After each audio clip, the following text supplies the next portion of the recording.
स्वागत है आप सभी का आपके अपने YouTube channel BH study point पर। और मेरा नाम है सूरज शाह। तो आज की इस वीडियो में हम बात करने वाले हैं क्लास 12th की ज्योग्राफी के चैप्टर 5 के बारे में, जिसका नाम है प्राइमरी एक्टिविटीज़ यानी प्राथमिक क्रियाएं। ये जो चैप्टर है ये आपके मानव भूगोल के मूल सिद्धांत वाली बुक्स है। और आज की इस वीडियो में हम इस पूरे चैप्टर को एक ही वीडियो में कवर करेंगे। तो वीडियो को एंड तक जरूर देखिए, तभी आपको ये पूरी वीडियो समझ में आएगी, ये पूरा चैप्टर समझ में आएगा। तो आइए वीडियो को स्टार्ट करते हैं।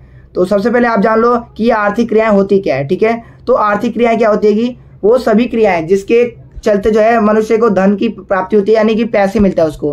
ठीक है, जैसे जो टीचर होते हैं वो स्कूल्स में पढ़ाते हैं जिससे उन्हें क्या होता है, उन्हें पैसे मिलते हैं। ठीक है, जो डॉक्टर होते हैं वो मरीजों का इलाज करते हैं जिससे उन्हें क्या मिलता है, पैसा मिलता है। तो वो सारी क्रियाएं क्या कहलाएंगी, आर्थिक क्रियाएं कहलाएंगी। तो आप मुझे कमेंट बॉक्स में बताइए कि गैर आर्थिक क्रियाएं क्या होती है। ठीक है, तो अब जो हमारा नेक्स्ट टॉपिक है वो हैगा आर्थिक क्रियाओं के प्रकार। ठीक है, तो ये आर्थिक क्रियाएं जो होती है यानी जो पैसे कमाने के लिए जो क्रियाएं की जाती है, जो भी काम किए जाते हैं, वो कितने टाइप्स के होते हैं। ठीक है, तो ये जो होते हैं ये 4 टाइप्स के होते हैं। पहला आएगा प्राथमिक क्रियाएं, ठीक है, दूसरा आएगा द्वितीय क्रियाएं, तीसरा आएगा तृतीय क्रियाएं और चौथा आएगा चतुर्थक क्रियाएं। ठीक है, तो आपने जो है 10वीं तक में तीन ही जो है क्रियाओं के बारे में पढ़ा होगा, लेकिन जो है रियलिटी में पंचम भी क्रिया होती है। ठीक है, जो कि तृतीय क्रिया का ही एक भाग हैगा, उसको हम आगे वाली वीडियो में जानेंगे। तो जो क्रियाएं होती है, जो आर्थिक क्रियाएं होती है वो 5 तरह की होती है। ठीक है, तो मेनली जो होती है वो 4 ही होती है। ठीक है, जो 5वां होता है वो तीसरे का ही एक प्रकार होता है। तो उसको हम जो है डिटेल में समझेंगे 7वें चैप्टर में। जो आपको 5वां चैप्टर है इसमें आप पढ़ोगे प्राइमरी एक्टिविटीज़ के बारे में। जो आपका 6ठा चैप्टर है उसमें आप पढ़ोगे सेकेंडरी एक्टिविटीज़ के बारे में। और जो आपका 7वां चैप्टर है उसमें आप पढ़ोगे तृतीयक और चतुर्थक क्रियाओं के बारे में। ठीक है, तो एक एक करके इन सभी चैप्टर्स में हमें इन क्रियाओं को जानना है। तो चैप्टर 5 है ये आपका, जिसमें हम पढ़ेंगे प्राथमिक क्रियाओं के बारे में। तो प्राथमिक क्रियाएं क्या होती है, तो मैं आपको बता दूं प्राथमिक क्रियाएं क्या होती है कि जो तो मनुष्य की आवश्यकताओं को पूरा करने के लिए जो मनुष्य होता है वो प्राकृतिक संसाधनों का उपयोग करता है, जिससे वो अपनी आवश्यकताओं की पूर्ति करता है। और जो मनुष्य होता है वो प्राकृतिक संसाधनों का उपयोग करके अपनी आवश्यकताओं की पूर्ति करता है, जिससे क्या होता है कि उसकी जो क्रिया होती है, जैसे कि जो मनुष्य होते हैं आदिकालीन जो मनुष्य है यानी प्राचीन जो मनुष्य होते थे, वो जानवरों का शिकार किया करते थे अपने भोजन के लिए। ठीक है, यानी कि अपनी आवश्यकताओं को पूरा करने के लिए। तो ये क्रियाएं कहलाएंगी प्राथमिक क्रियाएं। जैसे कि मनुष्य जो है आज खेती करता है तो वो क्या कहलाएंगी, प्राथमिक क्रियाएं। क्यों, क्योंकि प्राथमिक क्रियाओं में जो है प्राकृतिक संसाधनों का उपयोग किया जाता है। ठीक है, तो अब इसके बारे में डिटेल में जान लेते हैं। जो प्राथमिक क्रियाएं होती है कि वो मानव प्राकृतिक संसाधनों का उपयोग करके अपनी आवश्यकताओं की पूर्ति करता है। मैंने अभी आपको बता दिया था। मानव इन सभी क्रियाओं के लिए प्राकृतिक संसाधनों पर निर्भर रहता है। ठीक है, जैसे जलवायु हो गई, मिट्टी हो गई, वनस्पति होगी। अगर आपको खेती करनी है तो आपको जो है अनुकूल जलवायु होनी चाहिए, उसके अनुसार मिट्टी की गुणवत्ता अच्छी होनी चाहिए। ठीक है, पेड़ वनस्पति ये सब होने चाहिए। तो जो प्राइमरी एक्टिविटीज होती है वो इस पर निर्भर करती है, किस पे, प्राकृतिक संसाधनों पर निर्भर करती है। और क्या लिखा हुआ है, जो इनसे भोजन और उद्योगों के लिए कच्चा माल भी प्राप्त होता है। आप सभी को पता है जो प्राथमिक क्रियाएं जो प्राकृतिक संसाधन होते हैं तो उससे क्या होता है, उद्योगों के लिए कच्चा माल प्राप्त होता है, जैसे लकड़ी हो गया। ठीक है, तो इनसे क्या होता है, हमें उद्योगों के लिए जो है कच्चा माल की प्राप्ति होती है। ठीक है, और भोजन के लिए जैसे फल हो गया। ठीक है, तो वो क्या है, हमारे भोजन का एक आहार है। ठीक है, जो कि पक्के भी होते हैं और कच्चे रूप में भी होते हैं। जैसे कि हम जो सब्जियां होती है वो कच्ची होती है, उसको फिर हम बना के खाते हैं। ठीक है, ऐसे जो फल होते हैं वो पके होते हैं तो हम उसको सीधा खा लेते हैं। तो प्राकृतिक संसाधनों का उपयोग करके मनुष्य अपनी आवश्यकताओं की पूर्ति करता है। जैसे कि मैंने अभी आपको बताया कि भोजन के लिए और उद्योगों के लिए ये जो प्राकृतिक संसाधन होते हैं ये कच्चे माल के रूप में काम करते हैं। ठीक है, अब कौन कौन सी ये प्राथमिक क्रियाएं होती है उन सबको जान लेते हैं। तो ये जो प्राथमिक क्रियाएं होती है उसके अंदर क्या क्या चीजें आती है, तो इसमें मेनली जो है 7 चीजें आती है। कौन कौन सी, तो पहला है आपका शिकार, दूसरा है शिकार का मतलब आप जानते हैं जो आदिकालीन जो मनुष्य था यानी जो प्राचीन मनुष्य है वो अपने पेट भरने के लिए यानी कि अपने भोजन के लिए जो है जानवरों का शिकार किया करता था। ठीक है, तो ऐसे में जब जरूरत पड़ी उसे कि यार अगर जैसे वो जो है एक ही दिन में मान लो उसने आज उसे कोई शिकार मिल गया। ठीक है, तो आज उसने अपना पेट भर के खा लिया, तो ऐसे ही क्या पता कल उसे ना मिले। तो ऐसे में मनुष्य ने क्या करना सीखा, संग्रह करना सीखा, यानी कि जो खाना था, जो अतिरिक्त खाना था उसको बचाना सीखा, उसको इकट्ठा करना सीखा। ठीक है, जो मछली पकड़ना ये भी आपकी प्राथमिक क्रियाओं के अंतर्गत आ जाता है। पेड़ काटना, कृषि करना। ठीक है, जो कृषि है वो प्राथमिक क्रियाओं का जो है सबसे महत्वपूर्ण माना जाता है। पशुपालन, ठीक है, पशुओं को पालना। और जो खनन जैसी यानी चीज़ों को जो खनिज लवण होते हैं उनको निकालना भी जो है प्राथमिक क्रियाओं के अंतर्गत आ जाता है। ये प्राथमिक क्रियाओं के ही एक प्रकार है। जो शिकार है और जो संग्रह है, ठीक है, तो इसमें क्या होता है, इसमें कम पूंजी की आवश्यकता होती है, ठीक है। अब इसमें पूंजी तो लगती ही नहीं है। अब जो मनुष्य थे, जो आदिकालीन के मनुष्य थे, यानी जो प्राचीन मनुष्य थे, वो जानवरों का शिकार किया करते थे। तो उस समय वो क्या करते थे, लकड़ी या फिर पत्थर या फिर जो है औजार बना के जानवरों का शिकार किया करते थे। तो इसमें जो है पूंजी बहुत ही ज़्यादा कम लगती थी। निम्न स्तरीय तकनीक की आवश्यकता होती थी, ठीक है, ज़्यादा टेक्नोलॉजी की जरूरत नहीं होती थी। भोजन अधिशेष नहीं रहता था, ठीक है, जितना वो शिकार करते थे उतने के लिए उनका हो जाता था गुजारा, लेकिन अतिरिक्त नहीं बचता था। प्रति व्यक्ति उत्पादन भी कम होता था। इसको अभी हम आगे समझेंगे। तो आई होप आपको आर्थिक क्रियाओं के बारे में इतना पता चल गया होगा। अब बात करते हैं कि जो आर्थिक क्रियाएं होती है कितने प्रकार की होती है, ठीक। तो इनके प्रकारों को अब हम देख लेते हैं। ये जो आर्थिक क्रियाएं होती है इसमें हमने क्या क्या पढ़ेंगे इस चैप्टर में। तो इस चैप्टर में पढ़ेंगे हम कृषि के बारे में, पशुपालन के बारे में पढ़ेंगे। जो पशुपालन भी होता है वो भी दो तरीके का होता है। पहला होता है चलवासी पशुचारण, ठीक है, और दूसरा आता है वाणिज्य पशुचारण, ठीक है। फिर हम पढ़ेंगे भोजन संग्रह को, फिर हम पढ़ेंगे खनन को। जो खनन होता है वो भी दो प्रकार का होता है, धरातली खनन और भूमिगत खनन। उसके बाद फिर हम बात करें कि हम कृषि के अंदर क्या क्या पढ़ते हैं। तो जो कृषि है ये प्राथमिक क्रियाओं का एक महत्वपूर्ण जो है टाइप है, ठीक है, जो जिसके अंदर हम क्या क्या पढ़ेंगे, आदिकालीन कृषि के बारे में पढ़ेंगे, चावल प्रधान कृषि के बारे में पढ़ेंगे, रोपण कृषि के बारे में पढ़ेंगे, विस्तृत वाणिज्य कृषि के बारे में पढ़ेंगे, ठीक है। और ये सभी कृषि के प्रकारों के बारे में आज की इस वीडियो में हम डिस्कस करेंगे। तो वीडियो को एंड तक जरूर देखिए। तो अब एक एक करके इन सभी को देखते हैं। तो सबसे पहला आएगा हमारा भोजन संग्रह वाला। तो आपको थोड़ा सा मैप का ज्ञान होना चाहिए। ये वर्ल्ड का मैप है, ठीक है, जिसमें आपको ये 0 डिग्री लाइन दिख रही है, ठीक है। इसे कहा जाता है इक्वेटर, यानी कि भूमध्य रेखा या फिर विषुवत वृत्त, जो कि होता है 0 डिग्री पे, ठीक है। आपको इतना पता होना चाहिए। फिर इसके उत्तर में जो आपको 23.5 डिग्री पे जो ये रेखा दिखाई दे रही है डॉट डॉट वाली, इसे कहा जाता है कर्क रेखा, ठीक है। और जो आपको यहीं दक्षिण में 23.5 डिग्री जो आपको ये डॉट डॉट वाली लाइन दिखाई दे रही है, इसे कहा जाता है मकर रेखा, ठीक है। आपको इतना पता होना चाहिए वर्ल्ड के मैप के बारे में। तो कर्क रेखा और मकर रेखा के बीच में ये जो क्षेत्र आपको दिखाई दे रहा है, ये जो क्षेत्र है, जितना भी मैंने अभी आपको ये कलर किया है, तो ये कहलाते हैं क्षेत्र उष्ण कटिबंधीय क्षेत्र, ठीक है। अब बात करते हैं जो इसके ऊपर है, जो 66.5 डिग्री के रेंज में जितने भी एरिया होते हैं इन्हें कहा जाता है शीतोष्ण कटिबंधीय क्षेत्र, ठीक है। ये जो आपको ब्लू कलर में दिखाई दे रहा है इसे कहा जाता है शीतोष्ण कटिबंधीय क्षेत्र। अब बात करते हैं कि शीत कटिबंधीय क्षेत्र कौन कौन से होते हैं। तो जो आपको ये जो ऊपर का बिल्कुल ध्रुवीय भाग दिखाई दे रहा है, उत्तर का और दक्षिण का, ये जो आपको ध्रुवीय भाग दिखाई दे रहा है पीले रंग का, इसे कहा जाता है शीत कटिबंधीय क्षेत्र। तो बीच में जो कर्क रेखा और मकर रेखा के जो बीच का क्षेत्र होता है उसे कहा जाता है उष्ण कटिबंधीय क्षेत्र। जो कर्क रेखा से थोड़ा ऊपर 66.5 डिग्री के रेंज में, ठीक है, जो कह सकते हैं हम 30 से 60 या फिर 45 डिग्री के रेंज में जो भी क्षेत्र आता है उसे कहा जाता है, जो कि आपको ब्लू कलर में दिखाई दे रहा है, उसे कहा जाता है शीतोष्ण कटिबंधीय क्षेत्र। उत्तर में भी ऐसे ही और दक्षिण में भी ऐसे ही। जो आपको पीले रंग का दिखाई दे रहा है जो कि ध्रुवीय भागों पे पाया जाता है, ठीक है, इसे कहा जाता है शीत कटिबंधीय क्षेत्र। तो ये क्षेत्रों के बारे में आपको इतना पता होना चाहिए। तो अब बात करते हैं ये जो भोजन संग्रह का जो कार्य किया जाता है ये भी प्राथमिक क्रियाओं के अंतर्गत आता है। तो विश्व में जो भोजन संग्रह है उसको 2 भागों में बांटा जा सकता है। कौन कौन से? तो पहला है उच्च अक्षांश वाले क्षेत्र। अब उच्च अक्षांश वाले क्षेत्र और निम्न अक्षांश वाले क्षेत्र क्या होते हैं इसके बारे में हम थोड़ा सा बता दे रहे हैं आपको। जो उच्च अक्षांश वाले क्षेत्र होते हैं वो होते हैं आपके जो कर्क रेखा है और ये जो मकर रेखा है, इसके जो बीच वाले जो क्षेत्र होते हैं इसे कहा जाता है निम्न अक्षांशीय क्षेत्र, ठीक है, जिसमें आपका भारत भी शामिल है, ठीक है, भारत का जो है दक्षिण हिस्सा शामिल है।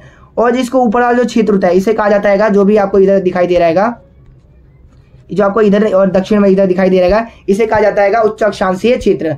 जो भोजन संग्रह का जो कार्य किया जाता है ये विश्व में किन किन भागों में किया जाता है उसको हमें जानना है, क्योंकि ये आपके एग्जामिनेशन पॉइंट ऑफ व्यू से काफी ज्यादा इंपॉर्टेंट है। तो उच्च अक्षांश वाले क्षेत्र कौन कौन से हैं? तो सबसे पहला है आपका उत्तरी कनाडा।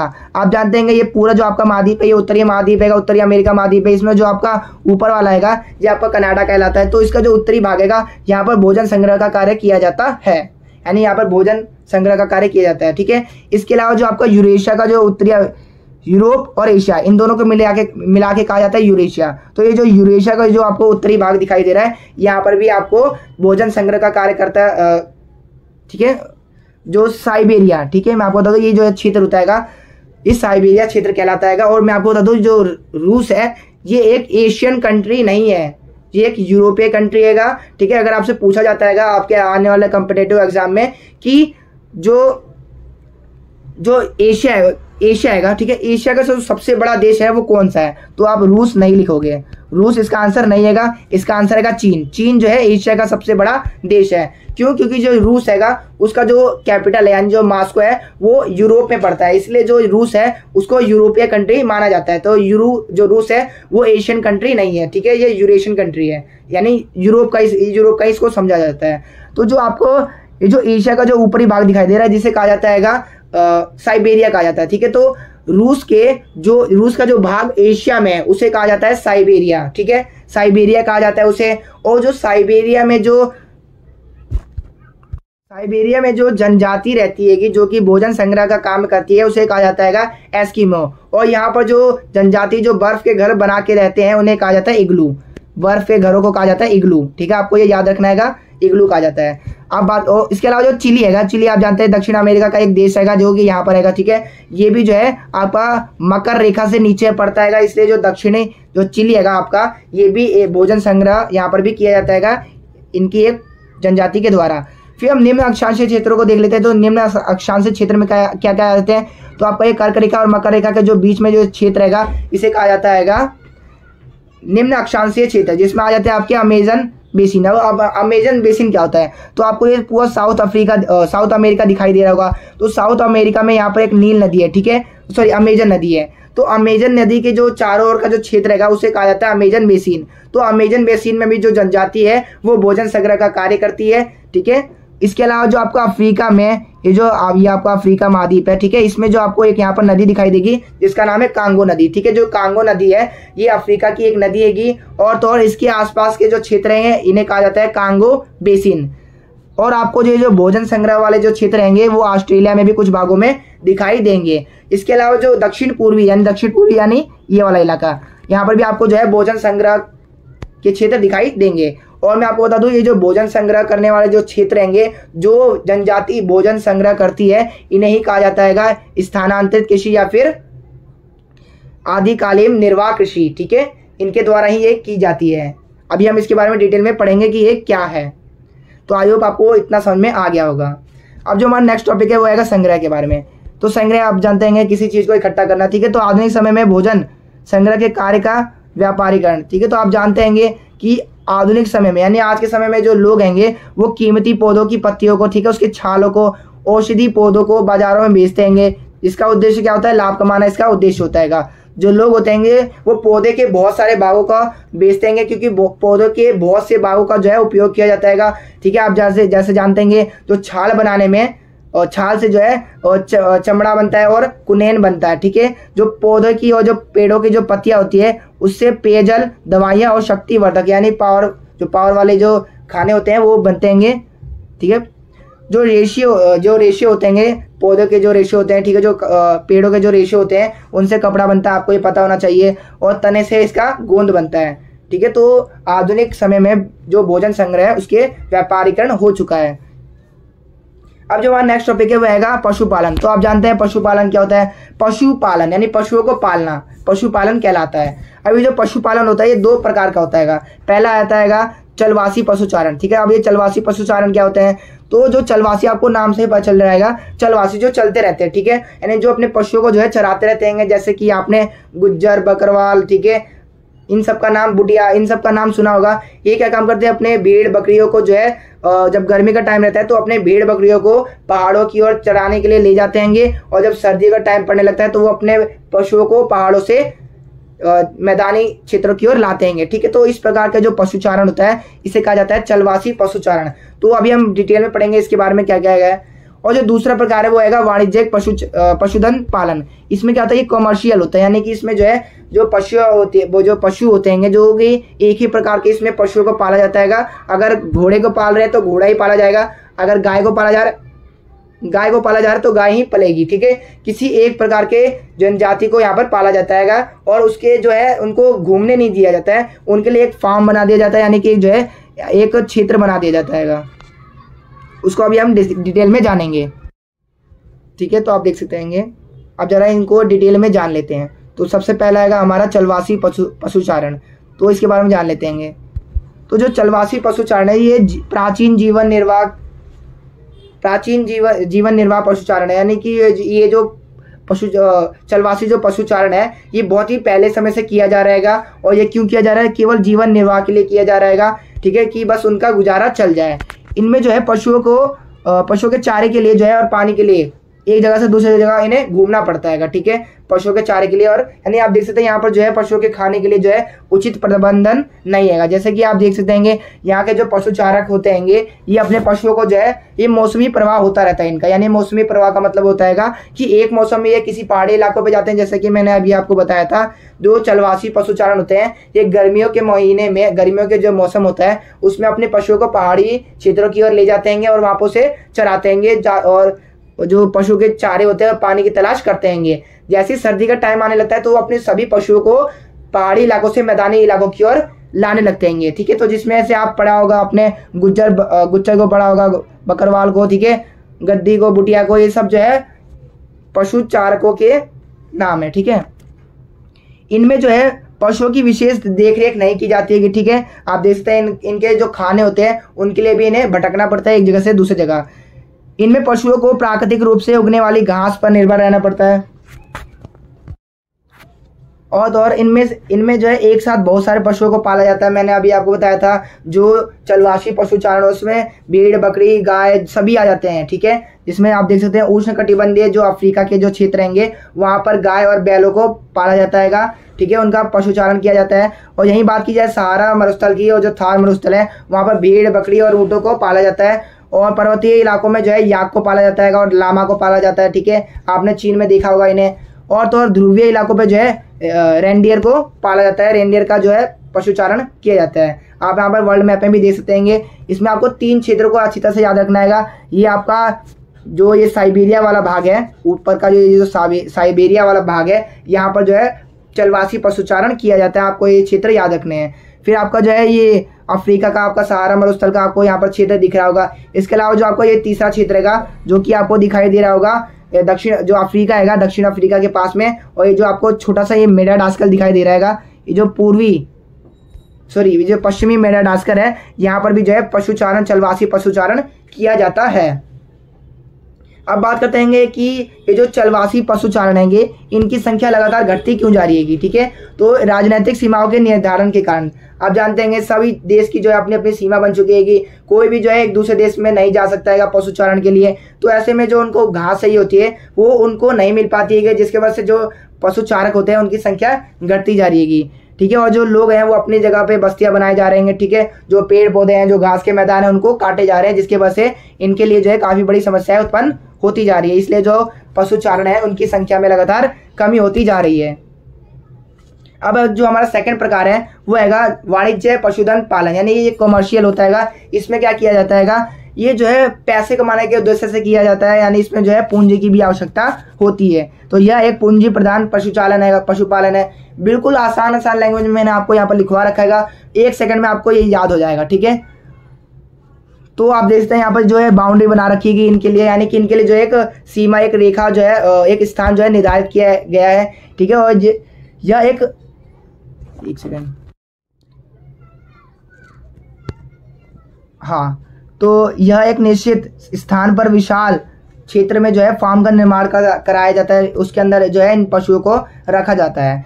चारे, पानी की व्यवस्था जो है उसी स्थान पर की जाती है कि इन्हें जो है इधर उधर भटकना नहीं पड़ता है। इसमें पशुओं की विशेष देखरेख की जाती है, ठीक है। आपने देखा था जो चलवासी पशुचारण में पशुओं की देखरेख अच्छी तरीके से नहीं की जाती थी, जबकि जो वाणिज्य पशुधन पालन है उसमें पशुओं की विशेष देखरेख की जाती है। इन्हें जो है वैज्ञानिक पद्धति द्वारा पाला जाता है। इसमें जो पशुओं को एक फार्म में बड़े से बाड़ लगाकर जो है उन्हें पाला जाता है, ठीक है। और इसमें केवल एक ही प्रकार के पशुओं को पाला जाता है। जैसे कि मैंने अभी आपको बताया था जो चलवासी पशुचारक होते हैं वो एक साथ जो है कई पशुओं को पालते हैं, जिसमें आ जाते हैं भेड़, बकरी, बैल, गाय सभी आ जाते हैं। लेकिन ये जो वाणिज्य पशुधन पालन होता है ये जो है केवल एक ही प्रकार के जो विशेष प्रकार के जो पशु होते हैं जिनसे इन्हें धन की अच्छी खासी प्राप्ति हो जाती है उन्हीं को पाला जाता है, ठीक है। इसमें आ जाता है आपके या तो पाल लेंगे भेड़ को, पाल लेंगे या फिर बकरी को या फिर गाय को पाल लेंगे, तो किसी एक ही जो है जानवर को, पशु को पाला जाता है। और जो इनसे जो भी खाद, जो भी मांस, खाल और ऊन प्राप्त होता है उनको ये बाजारों में बेचते हैं और मुनाफा कमाते हैं। तो ये जो है मुनाफे के उद्देश्य से इन्हें पाला जाता है। अब हम पढ़ते हैं कृषि के बारे में, ठीक है, जो कि प्राथमिक क्रियाओं का एक महत्वपूर्ण टाइप हैं। तो कृषि क्या होती है, ठीक है। तो आपने अभी तक समझा होगा कि जो कृषि होती है उसमें केवल खेती होती है, उसमें केवल खेत को जोतना होता है, ठीक है, और फसल उगाना होता है। लेकिन मैं आपको बता दूं, ये जो कृषि होती है, जो एग्रीकल्चर होता है, इसमें कृषि करने के साथ साथ जो है पशुपालन भी शामिल होता है, ठीक है। तो खेत जोतना, फसल उगाना और पशुपालन करने की जो ये प्रक्रिया होती है कि पशुपालन की प्रक्रिया, इनको कहा जाता है कृषि, ठीक है। आई होप आपको समझ में आ गया होगा। अब इसमें हम कौन कौन से कृषि के बारे में पढ़ेंगे, तो इसमें हम पढ़ेंगे आदिकालीन निर्वाह कृषि, चावल प्रधान कृषि, रोपण कृषि, विस्तृत वाणिज्य अनाज कृषि, सामूहिक कृषि, सहकारी कृषि, इन सभी के बारे में आज की इस वीडियो में हम डिस्कस करेंगे। तो आइए वीडियो को और आगे बढ़ाते हैं। तो अब हमारा जो कृषि का जो अगला प्रकार है, पहला प्रकार है, वो हैगा आदिकालीन निर्वाह कृषि, ठीक है। तो इसका जो अन्य नाम है, इसको आप जान लीजिए, इसका जो अन्य नाम है, इसका कहा जाता है स्थानांतरित कृषि, और इसे कर्तन और दहन कृषि भी कहा जाता है। अब आप बोलोगे सर इसको स्थानांतरित कृषि या फिर कर्तन और दहन कृषि क्यों कहा जाता है। जो आदिकालीन कृषि होती है, इसमें क्या होता है, आदिकालीन, मैंने आपको पता चल गया होगा नाम से कि ये जो है बहुत ही पुराने समय से ये की जा रही है कि किसके लिए की जाती है, केवल जीवन निर्वाह के लिए की जाती है कि इसके तहत क्या होता है, जो लोग होते हैं वो जंगल के एक भाग को जला देते हैं, और जलाने के बाद जो राख बचती है वो उस भूमि के लिए एक तरीके से खाद का काम करती है, और फिर जो लोग होते हैं वो उस पर फसल उगाते हैं और अपनी फसल का जो है उत्पादन करते हैं। फिर जब 2-4 महीने साल बाद जो है, या फिर 3-4 साल बाद जब उसका उपजाऊपन कम हो जाता है भूमि का, तो वो क्या काम करते हैं, उस भूमि को छोड़ देते हैं ताकि वो जो है समय के साथ साथ अपनी उर्वरता में वृद्धि कर सके, उसकी जो उपजाऊपन है वो वापस आ सके। तो ऐसे में वो दूसरे स्थान पर निकल जाते हैं यही करने,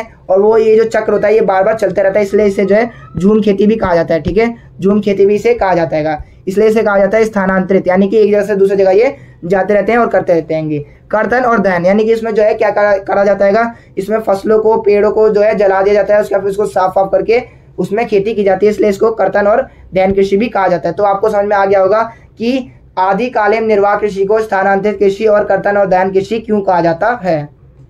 तो अब देखते हैं इसके बारे में कि आदिकालीन निर्वाह कृषि क्या है। तो ये जो है काफ़ी ज़्यादा प्राचीन कृषि है, ठीक है। इसमें क्या जाता है, भूमि के एक छोटे से टुकड़े पर खेती की जाती है। इसमें जो खेत होता है ये अस्थायी होता है, यानी इसमें जो है फिक्स नहीं होता है आपका खेत कहाँ पर है, ये जो है चलते रहते हैं, ठीक है। और जहाँ पर मिल जाती है अच्छी जगह, वहाँ पर ये जो है जंगलों को जला देते हैं, फिर वहाँ पर खेती करने लगते हैं। तो इनका जो खेत होता है ये फिक्स नहीं होता है कि ये इनका खेत है, ठीक है। और ये जो आदिकालीन निर्वाह कृषि होती है, इसमें जो है पुराने औजारों का प्रयोग किया जाता है, जैसे कि आप जानते हैं आदिकालीन यानी पुराने समय से ही की जाती है, यानी कि यहाँ पर जो है पुराने चीज़ों का उपयोग किया जाएगा, जैसे फावड़ा हो गया, ठीक है, लकड़ी के हल हो गया, ठीक है। और इसमें जो खेती की जाती है ये परिवार की मदद से की जाती है। तो और इस फसल से जो केवल जो ये जो खेती की जाती है, इसमें जो भी अनाज उगता है उसका उपयोग जो है केवल परिवार की आवश्यकताओं की पूर्ति के लिए ही किया जाता है, बाहर जो है बाजारों में बेचने के उद्देश्य से नहीं किया जाता है। क्यों? क्योंकि इसमें जो उत्पादन होता है वो काफ़ी कम होता है। अब ये क्या है आदिकालीन जीवन निर्वाह कृषि, इसके बारे में थोड़ा सा जान लेते हैं। तो सबसे पहले मैंने आपको बता रखा है, ये सबसे पहले क्या करते हैं, जंगलों के कुछ भाग को जला देते हैं, जिससे जो बची हुई राख है वो भूमि में मिल जाती है और खाद का काम करती है। फिर उसी हिस्से को जो है साफ कर दिया जाता है और उस पर खेती की जाती है। तो ये जो झूम चक्र होता है, यानी कि जंगलों में आग लगा के फिर उस पर खेती करना, ठीक है, खेत को तैयार करना, ये जो झूम चक्र होता है ये चलता रहता है, ठीक है। और इसके कारण बहुत सी समस्याएं भी उत्पन्न होती है।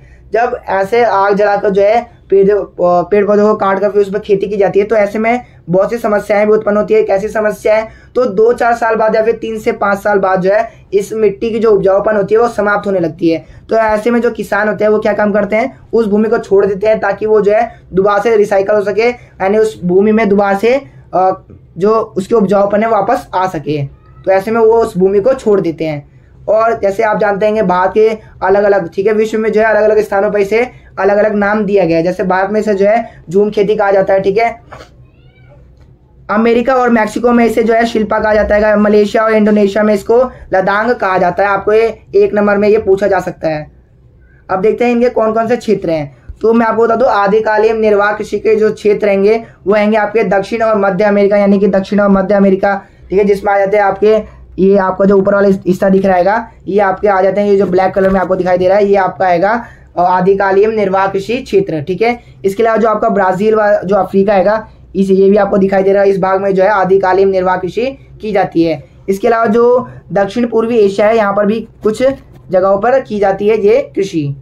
तो आइए आपको इतना समझ में। अब जो हमारी नेक्स्ट कृषि है वो है कि हमारी गहन निर्वाह कृषि। अब ये गहन निर्वाह कृषि क्या है, जैसे कि आपने आदिम कालीन कृषि के बारे में क्या पढ़ा, अब इसके नाम से ही जो है 2-4 पॉइंट अपने आप से बना सकते हैं। आदिम का मतलब क्या होता है, पुरानी, यानी कि ये बहुत ही पुरानी कृषि होगी, ठीक है। इसमें जो है पुराने औजारों का प्रयोग किया जाएगा। इसमें जो इसका जो उद्देश्य होगा वो लाभ कमाना इसका उद्देश्य नहीं होगा, बल्कि इसका जो उद्देश्य होगा वो परिवार की जरूरतों को पूरा करना इसका उद्देश्य होगा। और इसमें जो खेती की जाएगी ये परिवार की सहायता से खेती की जाएगी। इसमें जो खेत का आकार होगा वो काफ़ी ज़्यादा छोटा होगा। तो ऐसे ही जो है आप अपने आप से जो है इसके नाम से ही 2-4 पॉइंट्स बना सकते हैं। अब जैसे यहाँ पर लिखा हुआ है गहन, तो जहाँ पे आपको गहन कृषि दिख जाए, यानी कि उसका जो उद्देश्य होता है वो होता है लाभ कमाना, और तो और इसमें जो है अधिक पूंजी और अधिक उत्पादन को बढ़ाने के लिए, ठीक है, इसमें उत्पादन को बढ़ाने के लिए जो है श्रम और पूंजी इसका अधिक प्रयोग किया जाता है, ठीक है।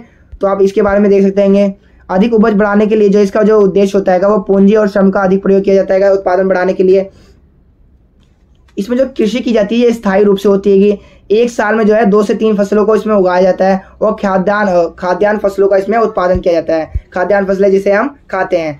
क्षेत्र देखते हैं तो इस प्रकार की खेती जो है जहाँ पर मानसूनी वर्षा होती है उन क्षेत्रों में इस प्रकार की खेती की जाती है। अब ये जो गहन निर्वाह कृषि होती है ये 2 प्रकार की होती है। पहली होती है चावल प्रधान गहन कृषि, और दूसरी होती है कि हमारी चावल रहित गहन कृषि। अब आप इसके नाम से ही जानते हैं चावल प्रधान, यानी इसमें जो मुख्य फसल होगी वो चावल होगी। और आप जानते हैं चावल के उत्पादन के लिए जो है अधिक मात्रा में जल की आवश्यकता होती है। तो कितनी जल की आवश्यकता होगी, तो 100 सेंटीमीटर से भी अधिक वर्षा वाले क्षेत्रों में ये उगाई जाएगी। और तो और मैं आपको बता दूं चावल के बारे में, जो चावल की जो खेती की जाती है उसमें 75 दिनों तक जो है 75 दिनों तक जो पानी, जो चावल की जो फसलें होती है वो पानी में डूबी हुई होनी चाहिए, यानी अधिक पानी की आवश्यकता उसमें होती है। इसमें जो खेत होते हैं वो काफ़ी ज़्यादा छोटे होते हैं। परिवार की सहायता से इसमें खेती की जाती है। इसमें मानव श्रम बहुत ही ज़्यादा लगता है, ठीक है। मशीनों का बहुत ही कम प्रयोग किया जाता है, और जो है प्राकृतिक खाद जैसे गोबर हो गया इन सब का प्रयोग किया जाता है। अब इसमें लिखा है प्रति इकाई उत्पादन अधिक होता है और प्रति व्यक्ति उत्पादन कम होता है। इसका क्या मतलब हुआ, प्रति इकाई उत्पादन अधिक होता है, इसका मतलब जब छोटे छोटे खेत होंगे तो यहाँ पर जो प्रोडक्शन होगा यानी कि जो उत्पादन होगा वो अधिक होगा, ठीक है। लेकिन यही बात की जाए, अब एक छोटा सा खेत है, ठीक है, अब उसमें लगे हुए हैं 10 लोग। छोटा सा खेत है लेकिन लगे हुए इसमें 10 लोग, ठीक है। तो अगर हम एक व्यक्ति का जो उत्पादन मांगेंगे, अगर एक व्यक्ति का उत्पादन अगर हम निकालेंगे तो ऐसे में वो जो उत्पादन होगा वो भी काफ़ी कम होगा, यानी कि एक व्यक्ति के लिए जो उत्पादन होगा वो काफ़ी कम होगा। लेकिन अगर हम पूरे देखे जाए जो उत्पादन हुआ है वो काफ़ी अधिक होगा। एंड जो हमारा जो दूसरा प्रकार है वो आएगा हमारा चावल रहित, यानी इसमें आप देख सकते हैं रहित, यानी चावल इसमें प्रमुख फसल नहीं होगी। चावल को छोड़ के इसमें गेहूँ, जौ, सोयाबीन और ज्वार इसकी प्रमुख फसलें होंगी, ठीक है। इसमें जो वर्षा की आवश्यकता होती है वो 100 सेंटीमीटर से कम की वर्षा की आवश्यकता होती है। इसमें जो सिंचाई की जाती है, इसमें जो है सिंचाई के द्वारा फसलों का उत्पादन किया जाता है। इसके क्षेत्र कौन कौन से आप देख सकते हैं यहाँ पर, जो चीन के जो उत्तरी चीन है जिसका मंचूरिया भाग है वहाँ पर इस प्रकार की खेती की जाती है। उत्तरी कोरिया में और उत्तरी जापान में इस प्रकार की खेती की जाती है। भारत में जो है सिंधु गंगा के पश्चिमी क्षेत्र में जो है गेहूं की खेती की जाती है। इसके अलावा जो आप भारत के जो दक्षिण पश्चिम शुष्क क्षेत्र हैं वहाँ पर जो है ज्वार और बाजरा की फसलें उगाई जाती है। अब जो हमारा नेक्स्ट प्रश्न, ये तो वहीं आ गया, ठीक है, दोबारा रिपीट हो चुका है, आप एक बार इसे पढ़ लीजिए। अब जो हमारा नेक्स्ट हैगा वो हैगा रोपण कृषि। आप इसको जान लीजिए, रोपण कृषि यानी कि प्लांटेशन एग्रीकल्चर। इसमें क्या किया जाता है मैं आपको बता दूं, इसकी जो शुरुआत की थी ये यूरोपीय देश थे, यूरोपीय वासियों ने इसकी शुरुआत की थी रोपण कृषि की। इसमें क्या था, रोपण का मतलब ये होता है बागानी, इसका जो अन्य नाम है वो है बागानी फसलें, ठीक है। इसमें क्या किया जाता है, इसका जो उद्देश्य होता है वो लाभ कमाना इसका उद्देश्य होता है, यानी कि बाजारों में बेचना इसका उद्देश्य होता है, ठीक है। और ये जो है एक व्यापारिक फसल हैगी, ठीक है, इसमें ये व्यापारिक फसल है। इसमें जो है तकनीक की भी अधिक आवश्यकता होती है, ये सब चीज़ें इसके अंतर्गत हैं। तो आप देख लेते हैं कि इसका जो अन्य नाम है वो आएगा बागानी खेती, ठीक है। इसके बारे में अब हम 1-2 पॉइंट्स जान लेते हैं। तो यह एक व्यापारिक कृषि है, ठीक है, और लाभ कमाने के उद्देश्य से जो है इसे बाजारों में बेचा जाता है। इसके अलावा जो है ये बहुत ही बड़े क्षेत्र में की जाती है। इसमें जो प्रमुख फसल हैंगी वो हैंगी आपकी चावल, कॉफ़ी, कोको, कपास, गन्ना, इसकी प्रमुख फसलें हैं। एक ही प्रकार की फसलें इसमें बोई जाती है, ठीक है। अगर हम कॉफ़ी की खेती कर रहे हैं तो कॉफ़ी पूरे जगह पे कॉफ़ी होगा, यानी एक बहुत ही बड़े बागानों में ये की जाती है। और जब बड़े क्षेत्रफल में किसी एक फसल का उत्पादन किया जाएगा तो उसमें अधिक श्रमिकों की भी आवश्यकता होगी, ठीक है। तो अगर अधिक श्रमिकों की आवश्यकता होगी तो उनको देने के लिए जो है पैसा जो होगा वो भी ज़्यादा लगेगा, यानी कि यहाँ पर जो पूंजी की आवश्यकता होती है वो भी काफ़ी अधिक होती है। जब पूंजी ज़्यादा लगेगी तो ऐसे में जो लोग होंगे, जो मालिक होगा वो क्या चाहेगा कि उसे जो है सस्ते श्रमिक मिल जाए, ठीक है। और इसमें जो है वैज्ञानिक तकनीकों का प्रयोग करके इसमें उत्पादन किया जाता है। जैसे कि आप जानते हैं ये जो कॉफ़ी का उत्पादन का जो भारत में है वो असम में है, ठीक है। तो चाय का उत्पादन काफ़ी ज़्यादा मात्रा में किया जाता है। लेकिन अगर विश्व की दृष्टि से देखा जाए जो ब्राज़ील है ये विश्व में कॉफ़ी का सबसे बड़ा उत्पादक है, यानी यहाँ पर जो है सबसे ज़्यादा मात्रा में कॉफ़ी का उत्पादन किया जाता है। और ब्राज़ील में जो कॉफ़ी के बागान है उनको फेजेंडा कहा जाता है, आपके 1 नंबर में पूछा जा सकता है। और मैंने अभी आपको बता ही दिया जो यूरोपीय वासियों ने इस रोपण कृषि की शुरुआत की थी, तो इसके बारे में आपको इतना जानना है, ठीक है। बिल्कुल सिंपल पॉइंट्स मैंने लिख रखे हैं, आपको आराम से याद हो जाएंगे, ठीक है। अब जो हमारा नेक्स्ट प्रकार है वो है विस्तृत वाणिज्य अनाज कृषि। इसके नाम से ही पता चल रहा है विस्तृत, यानी कि यहाँ पर जो खेत होगा उसका जो आकार होगा वो काफ़ी ज़्यादा बड़ा होगा, ठीक है। और वाणिज्य यानी कमर्शियल होगा, ठीक है, यानी कि इसका जो उद्देश्य होगा वो बाजारों में बेचना इसका उद्देश्य होगा, ठीक है। तीसरा लिखा है यहाँ पर वर्ड लिखा है अनाज, यानी कि यहाँ पर जो फसलें उगाई जाएगी वो अनाज फसलें उगाई जाएंगी, यानी इसमें जो प्रमुख फसल होगी वो गेहूँ होगी, ठीक है। गेहूँ इसमें प्रमुख फसल होगी। इसके अलावा जो इसकी अन्य फसलें होंगी वो कौन कौन सी होगी, तो इसके अन्य फसलें होंगी आपकी मक्का, जो राई, जई, ये सब इसकी अन्य फसलें होंगी। अब इसके बारे में थोड़ा सा जान लेते हैं। मैंने अभी आपको बता दिया था इसमें जो खेत का आकार होगा वो काफ़ी ज़्यादा बड़ा होगा, प्रति इकाई उत्पादन अधिक होगा और प्रति व्यक्ति उत्पादन जो होगा वो अधिक होगा।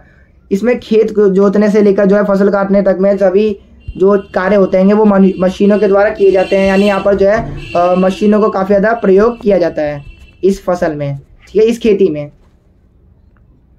और इसमें अधिक पूंजी की आवश्यकता होगी, क्योंकि जब मशीनों की अधिक आवश्यकता है तो मशीनें फ्री में थोड़ी ना आएगी, उसके लिए तो पूंजी लगेगी, इसलिए इसमें अधिक पूंजी की आवश्यकता होती है, ठीक है। और तो और इसमें जो है कम जनसंख्या वाले क्षेत्रों में ये की जाती है। आपको ये चीज़ें याद रखनी है कि जो घास के मैदान वाले क्षेत्रों को आपको याद रखने हैं कि शीतोष्ण कटिबंधीय घास के मैदान कौन कौन से हैं, ठीक है।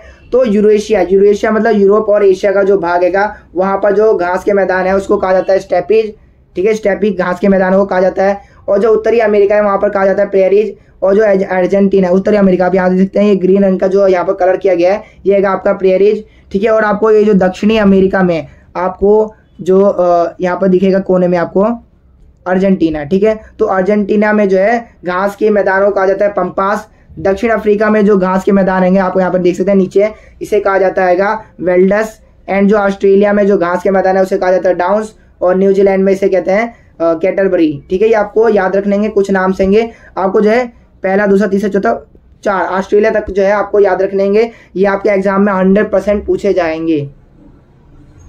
अब जो हमारी नेक्स्ट खेती है वो है मिश्रित खेती। आपको इसके नाम से ही पता चल गया मिश्रित, यानी कि इसमें जो है फसलों का उत्पादन करने के साथ साथ इसमें जो है पशुपालन भी किया जाएगा, तभी तो इसे कहा जाएगा मिश्रित, यानी इसमें जो है पशुपालन भी होगा और तो इसमें फसलों का उत्पादन भी किया जाएगा। अब फसलों का उत्पादन में कौन कौन सी प्रमुख फसलें आ जाएंगी, तो इसमें आ जाएंगी आपके गेहूं, जौ, रई, जई, मक्का, चारे, इसमें प्रमुख फसलें आ जाएंगी। अब पशुपालन की बात कीजिए तो इसमें कौन कौन से प्रमुख फसलें नहीं, यहाँ पर सॉरी यहाँ पर गलती से यहाँ पर पशु आएगा, ठीक है, यहाँ पर आएगा पशु। इसमें जो प्रमुख पशु रहेंगे वो कौन कौन से होंगे, तो इसमें होंगे आपके भेड़, बकरी, सुअर, गाय, इसमें प्रमुख फसलें पशु हो जाएंगे।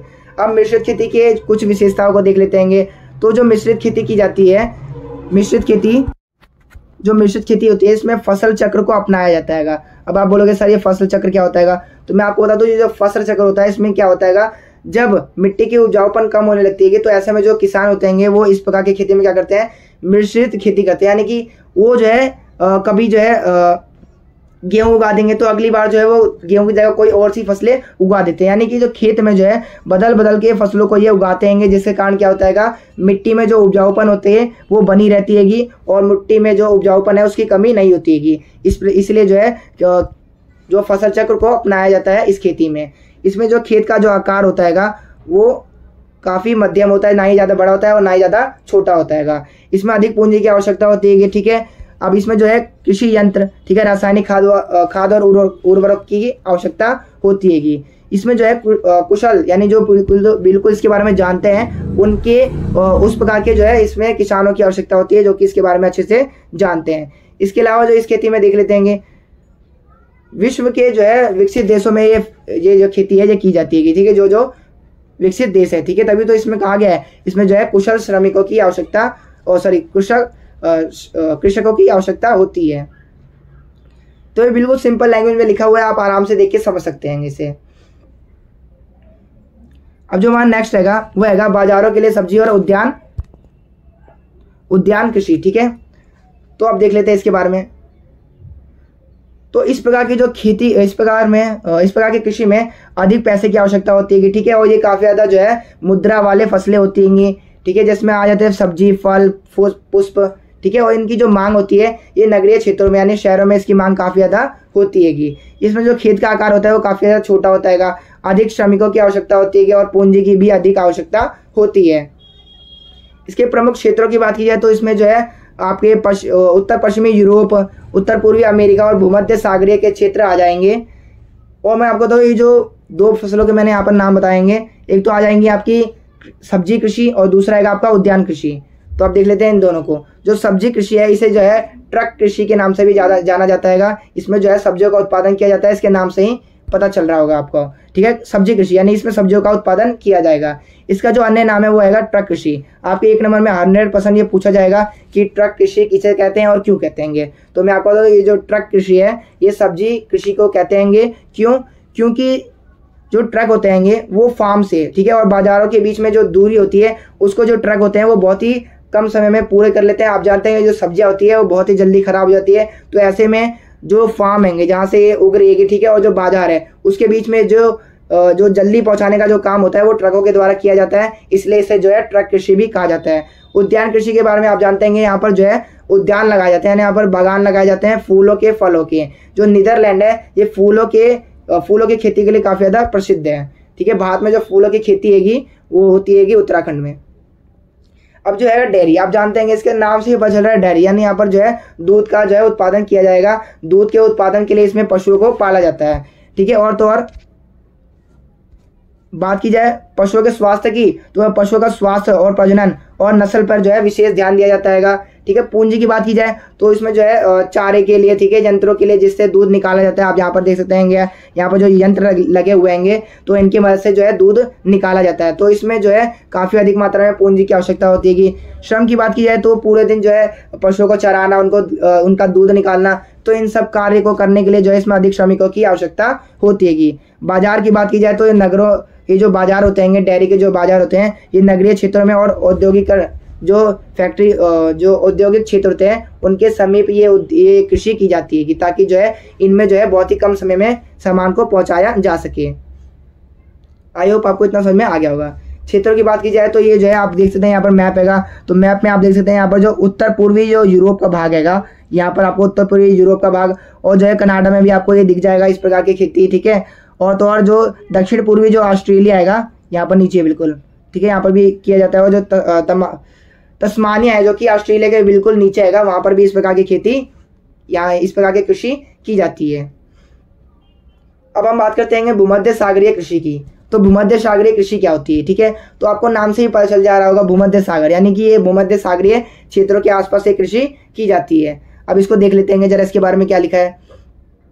तो भूमध्य सागरीय जलवायु वाले क्षेत्रों में ये इस प्रकार के जो खेती है वो की जाती है कि इसमें जो है खट्टे फसलों का उत्पादन किया जाता है। जो अंगूर की फसल है वो भूमध्य सागरीय क्षेत्रों की जो है एक विशेष फसल है।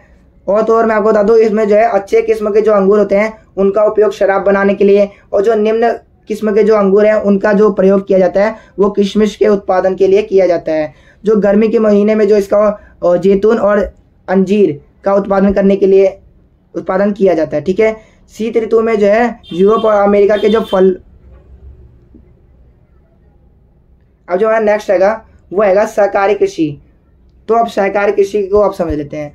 सहकारी कृषि क्या होती है, इसको आप जो है इस प्रकार से समझिए कि हर एक जो किसान होता है उसके पास अपनी जमीन होती है। तो ऐसे में जो है जैसे फॉर एग्जांपल ये किसान है, ठीक है, इसके पास अपनी जमीन है। तो ऐसे ही बहुत सारे किसान होते हैं जिनके पास जो है अपनी जमीन होती है। तो ये सब क्या करते हैं आपस में मिलकर जो है एक सहकारी संगठन यानी सहकार कह सकते हैं हम एक संगठन का निर्माण कर लेते हैं और सामूहिक रूप से काम करते हैं, सामूहिक रूप से जो है खेती करते हैं। और जो ये संस्था बनाते हैं इनका जो उद्देश्य होता है वो होता है किसानों की हेल्प करना। जैसे कि एक किसान का जो खेत है बाई चांस वो उसमें जो उत्पादन है वो जो खेती हुई थी, जो फसलें हुई थी वो सड़ गई, तो ऐसे में जो बाकी ये जो संस्था बनी है इन चारों के मिलके यानी इन किसानों के जो मिलके जो संस्था बनाई गई है इसका उद्देश्य होता है कि अगर बाई चांस किसी को नुकसान हो जाता है तो उसकी हेल्प करना इसका उद्देश्य होता है, ठीक है। आई होप आपको इतना समझ में आ गया होगा।